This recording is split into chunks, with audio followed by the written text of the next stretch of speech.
Okay, I'm in Second Chronicles chapter 33, verse 10. And we're going to just do a little talk about one of the most wicked kings that ever was, Manasseh.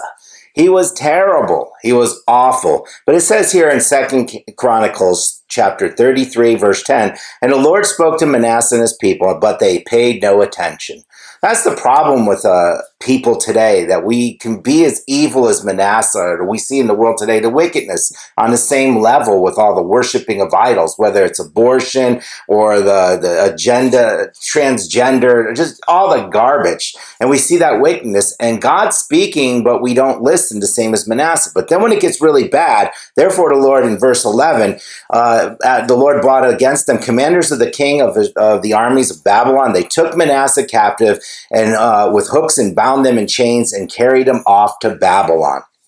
Then when he was in distress, he began to appease the anger of the Lord, objectively humbling himself before God of his ancestors.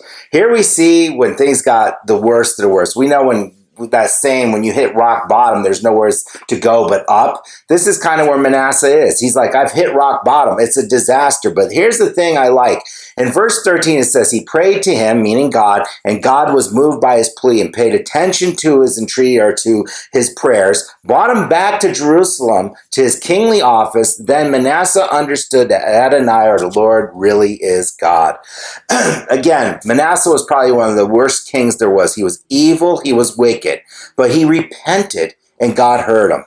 Psalm 55:16 says this, but I will call on God and Adonai will save me. The same goes for us. We can be in a disastrous relationship or a disastrous situation of our own making and own doing. But when we call on the Lord, he listens to us. God will forgive anyone and everyone when they call upon him with a repentant heart. The key there is repenting. If you confess with your mouth and believe in your heart that Jesus is Lord, you shall be saved. Psalm 86:5 says this, the Lord, you are kind and forgiving, full of grace to all who call on you.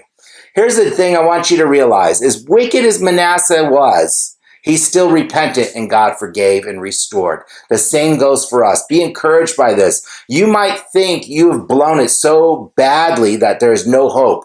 But the Bible tells us that if we call on God, he hears and he forgives, and his grace restores us back to what God has wanted us to be from the beginning. So repent. Have a blessed day.